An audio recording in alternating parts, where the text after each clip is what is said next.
Le son des cloches de la basilique résonnait au-dessus des toits anciens de Rome lorsque Ibrahim Traoré descendit de la voiture officielle. La foule rassemblée à l'extérieur de la place Saint-Pierre ne savait pas à quoi s'attendre. La visite d'un dirigeant africain au Vatican était toujours un événement diplomatique. Mais ce jour-là, l'air portait une tension inhabituelle. La caméra s'approche lentement, zoomant sur le visage de Traoré, serein mais ferme. Il ne portait pas un costume occidental comme on l'attendait. Il était vêtu d'une tunique traditionnelle du Burkina Faso, d'un blanc pur qui contrastait avec le sol de marbre noir de l'entrée de la Sainte-Siège. C'était comme s'il portait en lui les voix de millénaires. Ce n'était pas seulement une rencontre entre deux chefs d'État, c'était un duel silencieux entre deux visions opposées du monde. Les couloirs du Vatican étaient silencieux, comme des tombeaux. Les gardes suisses observaient Traoré sans émotion, mais il savait lire les regards. Il vit de la méfiance, de la peur, voire du dégoût cachés derrière leurs lances cérémonielles. Et pourtant, il avança. Ses pas résonnaient comme des battements de tambour, rythmés, lents, rappelant que chaque foulée était le fruit d'une longue histoire de colonisation, de résistance et de dignité. La salle de l'audience papale s'ouvrit lentement. Le pape Léon XIV, avec son visage impassible, l'attendait, assis sur un trône de bois sculpté orné d'or. C'était un homme grand, aux traits froids, avec des yeux bleus si clairs qu'il semblait transpercer l'âme. Mais Traoré ne détourna pas le regard. Il s'inclina légèrement, par politesse, non par soumission, puis se redressa complètement. « Ibrahim Traoré », commença le pape d'un ton mesuré, « vos exploits parcourent le monde, mais votre présence ici aujourd'hui surprend. » Traoré garda le silence un bref instant. Son regard balaya la salle. Tapisseries millénaires, crucifix en or, livres anciens sur des tables de marbre. Puis, il se tourna vers le pape. « Je suis venu, car certaines choses ne se disent qu'en face à face. Sainteté. » Le silence s'étira, tranchant. Le pape haussa un sourcil, comme s'il se préparait à mener la conversation. Mais il n'en eut pas le temps. « Votre Église, » dit Traoré posément, « était présente sur ma terre avant même ma liberté. J'ai grandi en entendant le nom du Christ, mais j'ai aussi vu des crucifix utilisés pour justifier des invasions. J'ai vu des missionnaires apporter la foi et ensuite des richesses. J'ai vu des églises s'élever à côté des mines d'or, d'où mon peuple sortait les mains vides. Les mots tombèrent comme des coups de marteau sur le silence doré de la salle. Un évêque à côté du pape s'agita, mal à l'aise. Mais Léon XIV ne sia pas. Pourtant, quelque chose dans son expression se durcit. « Êtes-vous venu m'accuser » dit-il, d'une voix calme, mais empreinte de tension. Traoré esquissa un sourire léger. Un sourire qui ne demandait ni permission, ni pardon. « Je suis venu apporter des vérités qui ne rentrent pas dans la diplomatie. » Le pape se leva alors. L'air dans la salle devint plus lourd. La caméra tourne lentement, créant un effet de rotation autour des deux leaders. Le monde regardait de loin, mais là, au cœur du pouvoir religieux le plus ancien de la terre, deux forces spirituelles s'affrontaient. Le pape s'avança vers Traoré, s'arrêtant à moins d'1 mètre de lui. « Savez-vous ce qui m'inquiète, monsieur Traoré ?» dit-il d'un ton plus sombre. « C'est cette tentative de spiritualiser la rébellion, de transformer la lutte d'un peuple en croisade morale. La foi a besoin d'ordre. Elle a besoin de hiérarchie. Vous êtes devenu dangereux parce que vous inspirez les gens à croire qu'ils peuvent rompre avec cela. » Traoré ne répondit pas immédiatement. Il prit une profonde inspiration. Ses yeux s'embuèrent brièvement. Non de peur, mais de poids. Le poids d'un peuple entier sur ses épaules. Puis il parla. « Je suis le fils d'une femme qui lavait le linge dans la rivière. J'ai vu mon père mourir sans médecin parce que l'hôpital de la mission nous refusait l'entrée. Je connais l'odeur de la terre sèche quand la faim frappe. Et pourtant, nous prions. Et Dieu nous répondait. Sans prêtre, sans cathédrale, juste avec la foi. Cela, est-ce dangereux ?» Le pape déglutit péniblement. La caméra zoome sur ses mains, jusque-là immobiles, maintenant tremblantes sur le sceptre doré. Pour la première fois, le silence n'était pas le sien. Il appartenait à celui qui perdait le contrôle de la scène. Traoré s'approcha alors davantage. Un geste risqué. Un garde suisse fit un pas en avant, mais le pape leva la main, permettant à l'Africain de parler. « Je ne suis pas venu implorer l'acceptation. Je suis venu rappeler au monde que la justice ne demande pas de permission, et que Dieu n'a pas de maître. La foi n'appartient pas au Vatican. Elle est née dans les déserts, elle a pleuré dans les montagnes, et elle ressuscite aujourd'hui dans les rues de l'Afrique. Votre sainteté peut me traiter de rebelle, mais mon peuple m'appelle espoir. La phrase resta suspendue dans l'air comme une sentence de révélation. Le pape recula d'un pas. Il s'assit. La salle, autrefois imposante, semblait désormais plus petite face à un homme qui n'avait pas besoin de trône pour être roi. Un homme aux pieds ancrés dans la terre et aux yeux tournés vers le ciel. La visite officielle s'acheva là. Mais le monde ne vit pas la poignée de main traditionnelle. Il n'y eut pas de photo protocolaire. L'image qui fit le tour des journaux et des réseaux sociaux fut celle de Traoré quittant les lieux en silence, sa tunique blanche flottant doucement au vent du matin, tandis qu'un nuage obscurcissait partiellement le dôme de Saint-Pierre, comme si le ciel, l'espace d'un instant, s'était lui aussi tu. À l'extérieur des murs, quelque chose d'encore plus impressionnant se produisait. Des centaines d'Africains expatriés s'étaient rassemblés, émus, à l'entrée de la place. Ils étaient venus de divers coins d'Europe.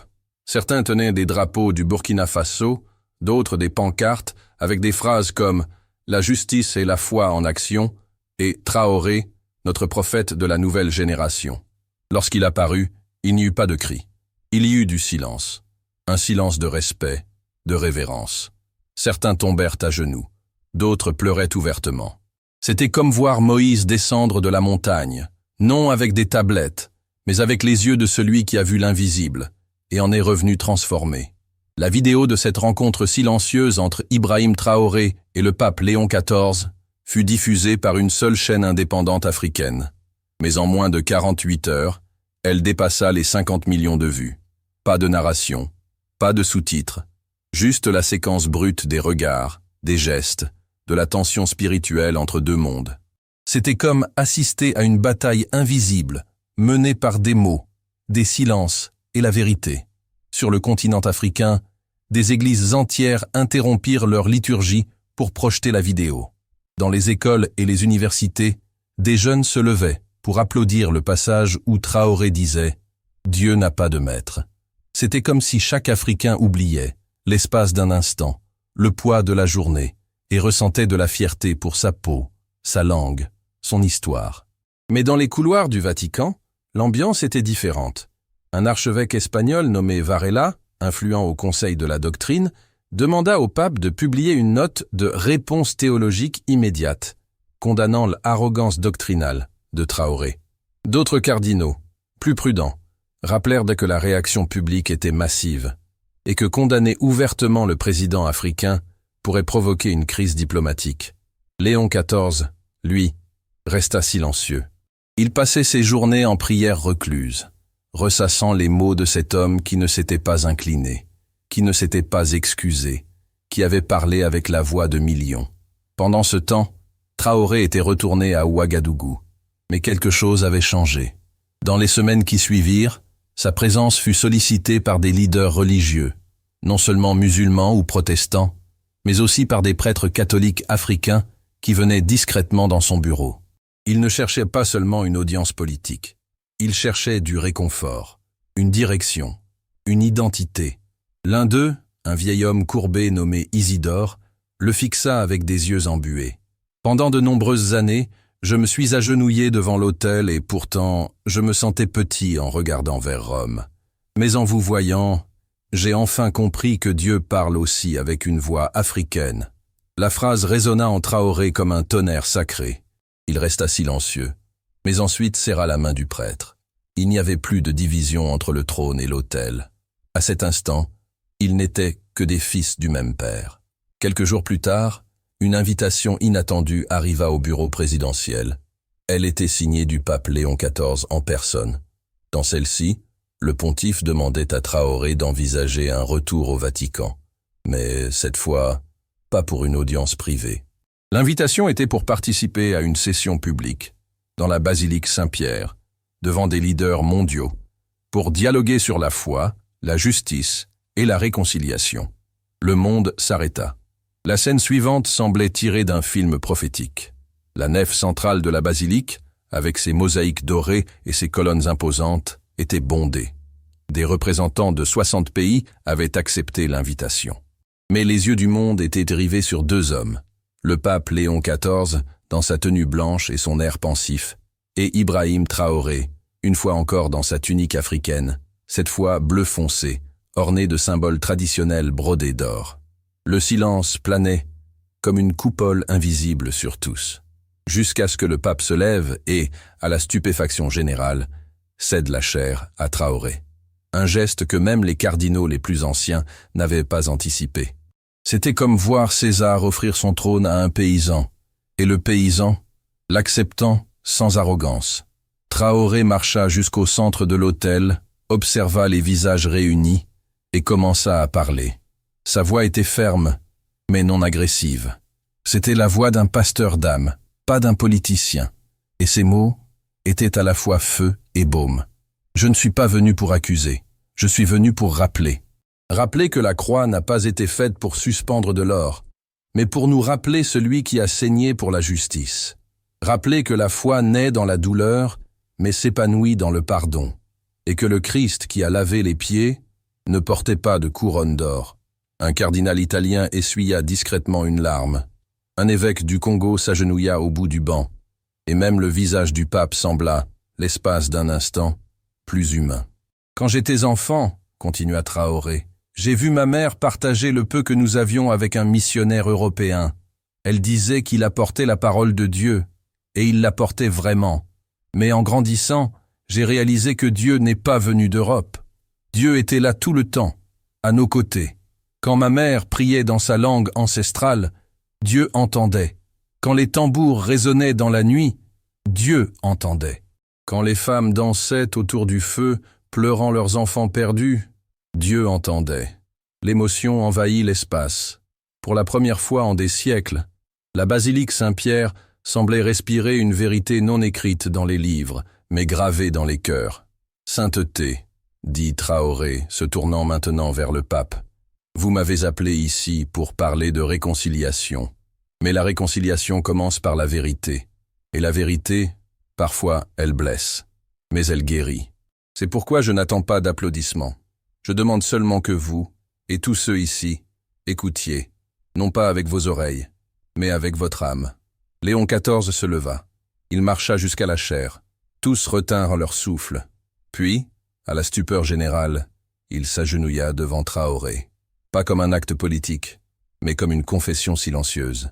Il baissa la tête. Les caméras tremblèrent. Les reporters oublièrent leur script. L'histoire s'écrivait sous leurs yeux. Traoré hésita un instant. Puis il tendit la main et releva le pape. Ce fut un geste simple, mais chargé de symbolisme. Il n'y avait ni vainqueur ni vaincu. Il y avait deux hommes brisés par la vérité et reconstruits par la foi. À la fin de la cérémonie, il n'y eut pas de discours formel. Seulement un chant ancestral africain résonna à travers les colonnes de la basilique, entonné par un chœur de jeunes burkinabés spécialement invités. C'était une chanson qui parlait de terre, de sang, de graines et d'espoir. À la sortie, une journaliste américaine s'approcha de Traoré et demanda « Monsieur le Président, qu'est-ce qui a changé aujourd'hui, selon vous ?» Il la fixa, avec le même regard calme et profond de toujours, et répondit « Peut-être. Aujourd'hui, le ciel est descendu un peu plus près de la terre. » La vidéo de la scène où le pape Léon XIV s'agenouille devant Ibrahim Traoré ne se contenta pas de briser des protocoles millénaires. Elle fit exploser l'Internet. En quelques heures, elle devint la vidéo la plus partagée de l'histoire des réseaux sociaux, surpassant les couronnements, les guerres et même les finales de Coupe du Monde. Mais plus que des likes, des vues ou des gros titres, ce geste silencieux sema quelque chose qu'aucune institution n'avait réussi jusqu'alors. Une réconciliation réelle entre le spirituel et l'historique, entre le centre et la périphérie, entre ceux qui parlent fort et ceux qui ont toujours été réduits au silence. En Afrique, des foules descendirent dans les rues pour des célébrations spontanées. Au Burkina Faso, des jeunes formèrent une chaîne humaine du palais présidentiel à la cathédrale de Ouagadougou, priant ensemble, chantant ensemble, dansant en l'honneur de la dignité restaurée d'un peuple. Au Rwanda, un pasteur protestant et un prêtre catholique échangèrent leur chair lors d'un culte symbolique. À Kinshasa, des leaders musulmans participèrent à une messe célébrée en plein air, où l'on ne lut pas la liturgie romaine, mais le psaume 126. Ceux qui sèment dans les larmes moissonneront dans les champs de joie. Mais ce n'était pas seulement en Afrique. Dans les quartiers périphériques de Paris, Londres et New York, les enfants d'immigrés noirs pleuraient devant leurs écrans. Pas en voyant un président, mais en voyant un homme comme leur père, leurs oncles, leurs grands-parents, avec des vêtements simples, des racines fortes, la tête haute face au monde. Et Traoré, il ne rentra pas chez lui en avion présidentiel. Discrètement, il choisit de prendre un vol commercial ordinaire. Déguisé sous une casquette et des lunettes noires, il s'assit parmi des travailleurs et des étudiants africains en classe économique. Une femme malienne le reconnut au milieu du vol et se mit à pleurer. Il l'enlaça comme si c'était sa propre mère. Un jeune homme, timide, lui tendit un chapelet en bois en disant « Je l'ai porté dans le désert, et Dieu m'a entendu. Maintenant, il est à vous. » Traoré l'accepta des deux mains, l'embrassa et le glissa dans la poche de sa poitrine, près du cœur. Arrivé au Burkina Faso, il fut accueilli sans pompe. Pas de défilé militaire, pas de conférence de presse. Juste un groupe d'enfants qui l'attendaient à l'entrée du palais, avec des pancartes écrites à la main. Merci de nous faire rêver. L'une d'elles, une petite fille aux grands yeux et aux tresses bien faites, s'approcha et demanda « Monsieur le Président, Dieu habite-t-il aussi ici ?» La question le désarma. Il s'agenouilla devant elle, la regarda droit dans les yeux et répondit « Dieu habite là où il y a de la vérité. Et s'il y a de la vérité ici, alors il n'est jamais parti. » Traoré entra dans le palais et se rendit directement dans la salle la plus simple, celle où il recevait les mères endeuillées, les paysans endettés, les orphelins, les pasteurs et les vieux anciens. Il s'assit seul, ne dit pas un mot, ferma simplement les yeux et pria en silence. Une prière sans mots, sans demande, juste de la gratitude et des larmes. Cette nuit-là, avant de dormir, il écrivit dans son journal « Aujourd'hui, je n'ai vaincu personne. J'ai seulement dépoussiéré les pieds d'une histoire ancienne qui criait pour sa rédemption. Et si demain je tombe, que ma chute rappelle aux hommes que la justice est plus forte que le pouvoir, et que le royaume de Dieu commence là où la vérité rencontre le courage. » Le pape Léon XIV, quant à lui, ne retourna pas à son trône avec la même arrogance. Dans les jours qui suivirent, il entama des réformes discrètes. Il ouvrit le dialogue avec des communautés chrétiennes marginalisées. Il visita, en personne, le quartier le plus pauvre de Rome, où il enlaça des malades et lava les pieds de réfugiés. Personne ne filma. Il n'y avait pas de projecteur. Mais quelque chose avait changé. La cathédrale de Pierre avait enfin trouvé un autel vivant. Certains disent que Traoré et le pape continuèrent à s'écrire en secret, qu'ils échangèrent des prières, des poèmes, des confessions, qu'ils devinrent frères en esprit, malgré leurs différences dans le monde. D'autres disent que ce n'était qu'un geste politique, stratégique, orchestré. Mais ceux qui étaient là, ceux qui ont vu le regard de Traoré, ferme comme le roc, et celui du pape, brisé comme un vase d'argile, savent que c'était plus que de la politique. C'était un miracle. Le temps passa. La vidéo perdit de sa place face à de nouveaux scandales, de nouvelles guerres, de nouveaux jeux. Mais quelque part dans le monde, il y a toujours quelqu'un qui la redécouvre. Un jeune emprisonné dans une cellule injuste, une femme qui a perdu son fils à cause de la violence, un garçon affamé et effrayé, un vieillard abandonné au coin d'une rue. Il voit ce moment, et quelque chose s'allume. Pas l'espoir d'une victoire, mais celui de la dignité. Car Ibrahim Traoré ne s'est pas agenouillé pour être adoré, et le pape Léon XIV ne s'est pas incliné par faiblesse. Tous deux savaient que le véritable pouvoir n'est pas dans celui qui commande, mais dans celui qui aime. Et que, parfois, la plus grande force réside dans le geste de s'abaisser pour relever l'autre. Et c'est pourquoi, même aujourd'hui, sans savoir où trouver la vidéo complète, ni comment prononcer le nom de ce président africain à la tunique blanche, beaucoup disent encore « Je ne me souviens pas de son nom, mais je me souviens de ce que j'ai ressenti en voyant cet homme, faire plier le monde face à la vérité. Et cela ne sera jamais oublié. »